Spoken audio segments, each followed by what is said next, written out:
मेरे प्रिय विद्यार्थियों, आप सबका स्वागत है हमारे प्रोफेसर अंकित चैनल पर। मेरा नाम मीना गोस्वामी है। आप सब कैसे हैं? मैं आशा करती हूँ आप सब अच्छे ही होंगे। आज का टॉपिक है व्याकरण। व्याकरण क्या है या व्याकरण को कैसे लोग परिभाषित करते हैं? व्याकरण वह शास्त्र है जिसके द्वारा हम भाषा के नियमों को जानते हैं। नियमों को जानकर शुद्ध लिखना, पढ़ना तथा बोलना सीखते हैं। उन्हें हम क्या कहते हैं? व्याकरण कहते हैं। व्याकरण के कितने भाग होते हैं? व्याकरण के कितने भाग होते हैं? एक आपका वर्ण विचार होता है, शब्द विचार होता है और वाक्य विचार होता है। अब हम लोग आते हैं वर्ण विचार पर। वर्ण विचार पर आते हैं। वर्ण विचार किसे कहते हैं? भाषा की सबसे छोटी इकाई वर्ण कहते हैं। भाषा की सबसे छोटी इकाई क्या होती है? वर्ण होती है। इसे हम ध्वनि भी कहते हैं। फिर हम लोग आते हैं वर्णमाला किसे कहते हैं? वर्णमाला किसे कहते हैं? अगर हम वर्णमाला की बात करते हैं, वर्ण और माला, तो वर्णमाला की बात करते हैं। वर्णमाला तो इसमें दो, एक वर्ण हो गया और ये एक आपका माला हो गया। वर्णमाला दो शब्दों से मिलकर बना है वर्णमाला। वर्ण का मतलब क्या होता है? वर्ण का मतलब होता है हम किसी भी शब्द का उच्चारण करते समय उस आवाज को हमने आकृति प्रदान की, उसे हम वर्ण कहते हैं। उसे हम क्या कहते हैं? वर्ण कहते हैं। अब माला किसे कहते हैं? एक कतार में लगी हुई लाइन। कहने का मतलब ये चीज है कि वर्णों की लगी हुई कतार, उसे हम कहते हैं वर्णमाला। वर्णमाला के कितने वर्ण होते हैं? ये तो 52 ही होते हैं। वर्णमाला के कितने वर्ण होते हैं? 52 होते हैं। अब वर्णमाला कितने भागों में बांटा गया है? अगर वर्णमाला की बात करें, वर्णमाला कितने भागों में बांटा गया है? तो आपका ये दो भागों में बांटा गया। एक आपका स्वर होता है और एक व्यंजन होता है। अब आप लोगों को लगता होगा स्वर किसे कहते हैं? स्वर हमारे वे वर्ण होते हैं जो स्वतंत्र रूप से बोले जाते हैं। फॉर एग्जाम्पल, जैसे हम बात करें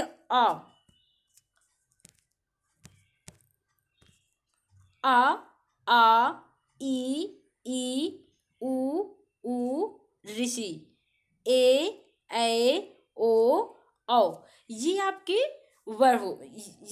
स्वर हो गए। ठीक है। अब इसके बाद आते हैं हम लोग व्यंजन किसे कहते हैं? व्यंजन किसे कहते हैं? अब ये जो व्यंजन आपका होता है, जो स्वर की सहायता से बोले जाते हैं, उन्हें हम क्या कहते हैं? उन्हें व्यंजन कहते हैं। अगर शायद हम बोलें क, अभी ये आपका अगर हम बात करें, अभी ये अभी आपका का सही नहीं है व्यंजन की। जब हम इसके नीचे हलंत लगाते हैं तो ये हमारा वास्तविक रूप व्यंजन होता है।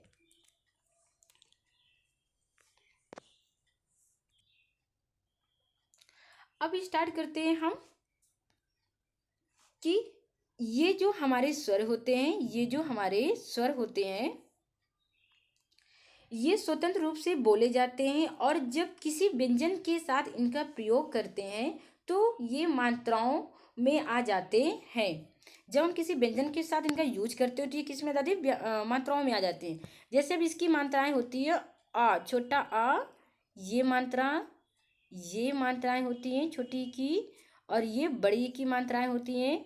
ये छोटा उ की और ये बड़ा उ की, ये ऋषि की, ये ए की और ये ए की, और अगर हम इसकी बात करते हैं, ये ओ की और ये औ की।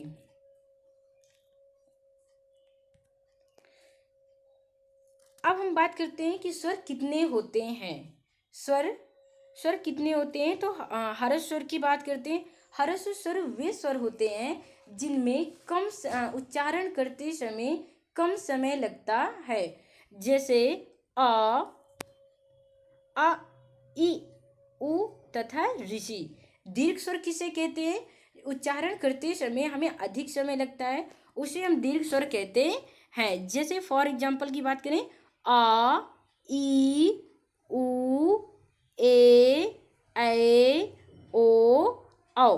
तो ये हमारा हुआ दीर्घ स्वर। अब प्लुप्त स्वर किसे कहते हैं? प्लुप्त स्वर वे स्वर होते हैं जब किसी पुकारते समय जब कोई व्यक्ति दूर होता है, आवाज देकर उसको पुकारते हैं, जैसे राधा, तो ये लंबे समय तक खिंचता है, जिसमें तिगुना समय लगता है। ओम, तो इसमें तिगुना समय लगता है, इसको हम बोलते हैं प्लुप्त स्वर। प्लुप्त स्वर। स्वर वर्णों के उच्चारण। अब देखिए हम लोग देखते हैं स्वर वर्णों के उच्चारण कैसे करते हैं हम लोग। अब देखिए स्वर वर्णों के उच्चारण में जैसे हमारा आता है कंठ। अब कंठ से कौन कौन से स्वर आते हैं? आ। तालु से कौन कौन से स्वर आते हैं? जो हमारे जीभ से टकराती, ऊपर नीचे टकराती हैं। ई। होस्ट किसे कहते हैं? होस्ट जब हमारे मुंह, जो भी हमारी लिप्स होती है या हमारे ओंठ होते हैं, वो गोलाकार में आ जाते हैं। ऊ, ऊ, ऊ। मूर्धा उसे कहते हैं कि जो हमारी जीवा होती है वो मुड़ जाती है, जैसे री। कंठ तालव्य ऐ, कंठ ओष्ठ ओ और औ। ये हमारे होते हैं स्वर वर्णों के उच्चारण। अब जो जीभ के प्रयोग के आधार पर हम लोग क्या करते हैं, अब ये जो आपका अग्र स्वर होता है, या अग्र स्वर किसे कहते हैं? ये जो आपका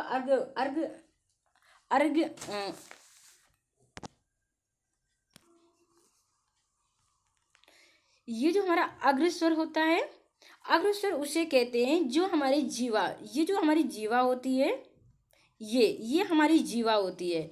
तो ये जो अग्र स्वर, ये जो इसका पहला वाला भाग होता है, ये यहाँ से हम होते हैं ई, ऐ, री।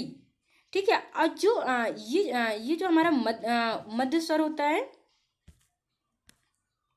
जीवा का मध्य स्वर, ये यहाँ से हमारी ध्वनि निकलती है आ।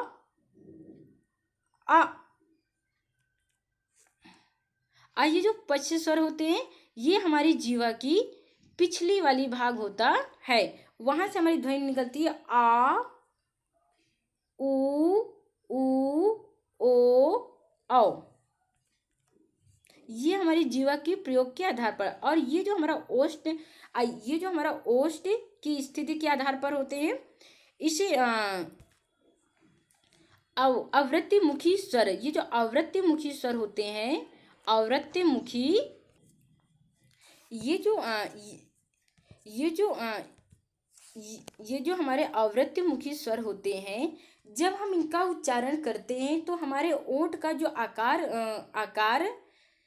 जो हमारे ओंठ का आकार होता है वो नहीं होता है, जैसे आ, ई, ऐ। जब वृत्तमुखी स्वर होते हैं, हमारी जो ओंठ होते हैं वो गोलाकार में हो जाते हैं, जैसे उ, ओ, औ। मेरे प्रिय विद्यार्थियों, अगर आपको ये वीडियो पसंद आए, आप इसे लाइक करिए, सब्सक्राइब करिए और बच्चों तक इसे शेयर करिए, जो ये भी इनका लाभ ले सके। अब हम लोग आते हैं व्यंजन पर। व्यंजन अभी हम आपको बताकर आएंगे। व्यंजन हम किसे कहते हैं? सुर की सहायता से बोले जाने वाले वर्ण को व्यंजन कहते हैं।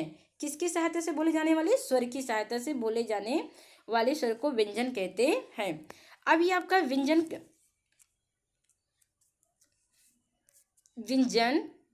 का, अब व्यंजन, इसमें नीचे हलंत लगा हुआ है, ये हमारा अब वास्तविक व्यंजन हुआ है। ये इसके नीचे, सबके नीचे हलंत है, ये हलंत लगा हुआ है। ये हमारी य, र, ल, व, श, हा। ठीक है। अब हम लोग आते हैं, अब देखिए ये जो हमारा है, ये का का वर्ग है, ये हमारा का का वर्ग है, ये हमारा चा का वर्ग है, ये टा का वर्ग है, ये ता का वर्ग है, ये पा का वर्ग है, ये या का वर्ग है और ये सा का वर्ग है। अब अगर हम लोग बात करते हैं, ये जो हमारे पास का से लेके पा तक ये हमारे स्पर्श व्यंजन होते हैं। ये हमारे स्पर्श व्यंजन होते हैं। कौन से व्यंजन होते हैं? स्पर्श व्यंजन होते हैं, स्पर्श व्यंजन होते हैं। और या रा ला वा ये अंतस्थ व्यंजन होते हैं। ये जो हमारे होते हैं या रा ला वा ये हमारे अंतस्थ व्यंजन होते हैं, अंतस्थ व्यंजन होते हैं। और ये जो सा शा शा ये ऊष्मक व्यंजन होते हैं। ये कौन से व्यंजन होते हैं? ऊष्मक, ऊष्म कौन से व्यंजन होते हैं? ऊष्म व्यंजन होते हैं, ऊष्म व्यंजन होते हैं। अब अगर हम बात करते हैं कि अब देखिए, अब ये आपका ये आपका प्रथम, ये द्वितीय, ये तृतीय, ये चतुर्थ और ये पंचम, ये हमारे पंचम होते हैं। तो ये प्रथम होता है, ये द्वितीय होता है, ये तृतीय होता है, ये चतुर्थ होता है, ये पंचम होते हैं। अब हम बात करते हैं, अब देखिए का वर्ग, ये जो आपका का वर्ग होता है ये हम कंठ से यूज करते हैं। जैसे क, ख, ग, घ, अंगा। तो ये कौन सा होता है? ये कंठ से यूज करते हैं, ये कंठ का यूज होता है। कौन सा ऐसा व्यंजन है जो कंठ से यूज किया जाता है? तो आप बताओगे का, ख, ग, घ, अंगा। अब ये च वर्ग जो हमारा होता है ये तालव्य से होता है, ये तालव्य से, ये आपकी जीभ देखिए ऊपर नीचे टकरा रही है। चा, छा, जा, झा, इया। टा वर्ग कौन से व्यंजन में कौन से आते हैं? ये आपके मूर्धा होते हैं। ये आपके कौन से उसमें होते हैं? मूर्धा होते हैं। जैसे जिसमें आपकी जीभ फोल्ड हो जाती है। टा, ठा, डा, ढा, अड़ा। अगर हम ता की बात करते हैं, ता वर्ग किसमें आते हैं? ये दंत होते हैं, ये दंत से, ये जो आपकी जीवा होती है वो दांतों के बीच टकराती है, वो दांतों से टकराती हुई आती है। जैसे त, थ, द, ध, ना। अब ये जो आपका पा वर्ग होता है ये होस्ट होता है, ये होस्ट से आप बोल के भी देखिए पा, ये जो आपके लिप्स होते हैं ये आपस में टच होते हैं, मतलब जुड़ते हैं। पा, फा, बा, भा, मा। और ये जो आपका या रा ला वा है ये तो अंतस्थ व्यंजन है। सा सा ये आपका ऊष्म व्यंजन है। अब अगर बात करते हैं कि व्यंजन कितने होते हैं, अब ये व्यंजन की अगर हम बात करते हैं तो व्यंजन पूरे 33 होते हैं। लेकिन अब हम बात करते हैं 25 तो ये आपके हो गए। ये आपका अंतस्थ व्यंजन 4 हो गया और ये ऊष्म व्यंजन 4 हो गया। अगर इसे हम टोटल करते हैं तो ये 33 व्यंजन हो जाते हैं।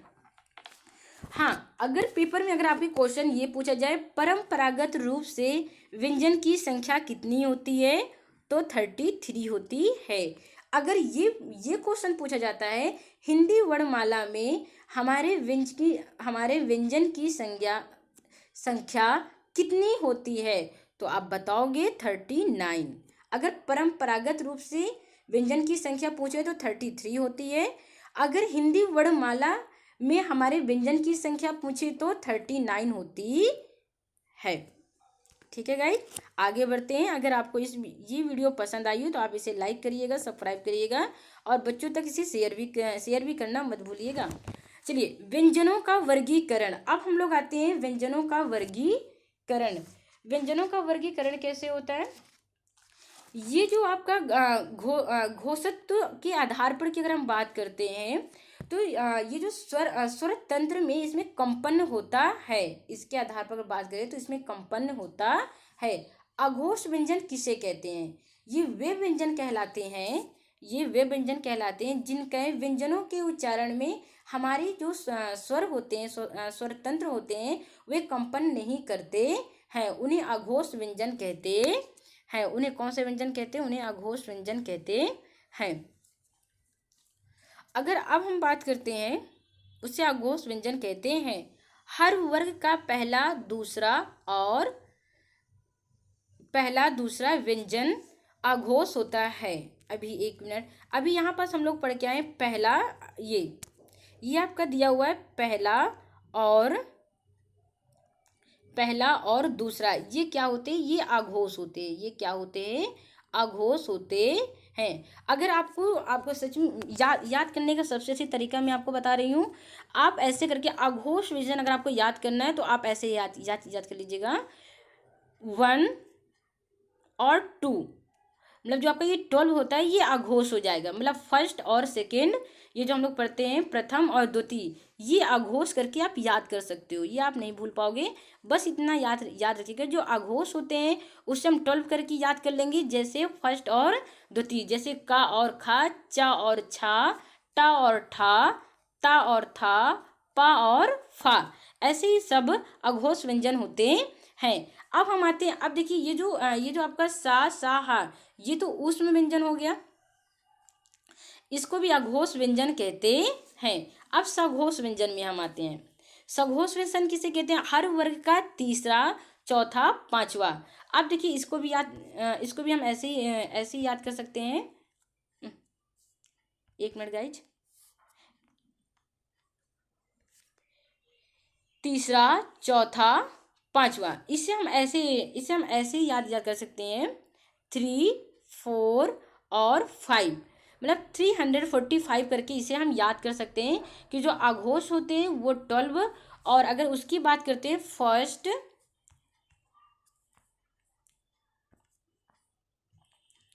तो ये अब ये जो आपका सघोष व्यंजन होता है, जैसे गा हो गया, घा हो गया, डा हो गया, चा, छा, या, टा, ठा, आड़ा, दा, धा, ना, पा, फा, भा, ऐसे ही सब सघोष व्यंजन होते हैं। अब हम आते हैं, अब ये सघोष व्यंजन अंतस्थ व्यंजन भी होते हैं। आप लोग याद करिएगा, अघोष व्यंजन सा होता है, और सघोष व्यंजन जो होते हैं वो अंतस्थ व्यंजन होते हैं। ठीक है, ये चीज आप अपने दिमाग में याद करके चलिएगा। अब हम लोग आते हैं प्राण तत्व के आधार पर। अब ये जो आपका होता है अल्प प्राण, जिन व्यंजनों के उच्चारण में हमें कम हवा की जरूरत पड़ती है उसे अल्प प्राण कहते हैं।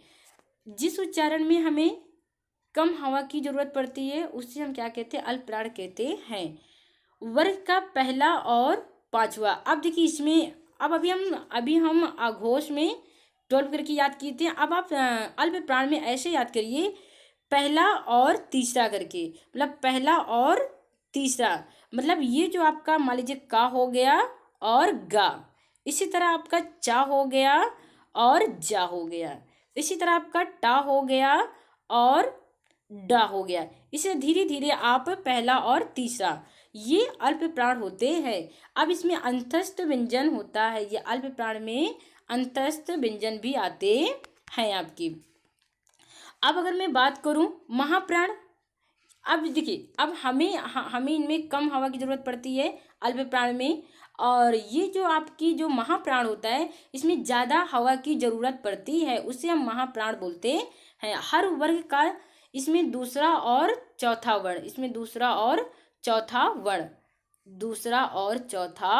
वर्ण महाप्राण होते हैं। दूसरा और चौथा, जैसे का हो गया और आपका घा हो गया, इस तरह आपका छा हो गया और झा हो गया। धीरे धीरे ऐसे ही आप, अब सा हा, ये भी महाप्राण, मतलब ये भी महाप्राण होते हैं। अब संयुक्त व्यंजन में हम लोग आते हैं। संयुक्त व्यंजन किसे कहते हैं? संयुक्त व्यंजन दो व्यंजन के बने हुए व्यंजन को संयुक्त करते हैं, मतलब ये दो व्यंजन से मिलकर बनते हैं। जैसे हम बात करते हैं छा कैसे बनता है? का और सा से मिलकर बनता है आपका छा। त्रा कैसे बनता है? ता और रा से मिलकर बनता है त्रा। इसी तरह आपका श्रा कैसे बनता है? सा और रा से मिलकर बनता है श्रा। ज्ञा कैसे बनता है? जा और इया से मिलके बनता है ज्ञा। इसे हम कहते हैं संयुक्त व्यंजन। ये एग्जाम में बहुत ही पूछे जाते हैं।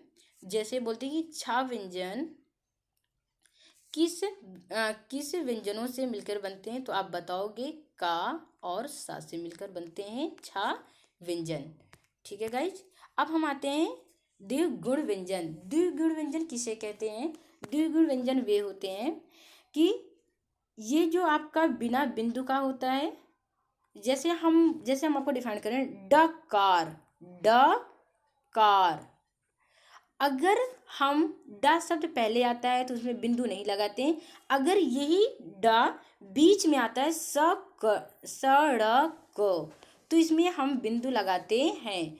जब कोई भी व्यंजन डा हो या ढा हो, पहले आएगा तो उसमें बिंदु नहीं लगाएंगे, और जब डा और या ढा बीच में आता है तो उसमें हम लगाएंगे ढोलक, ढोलक।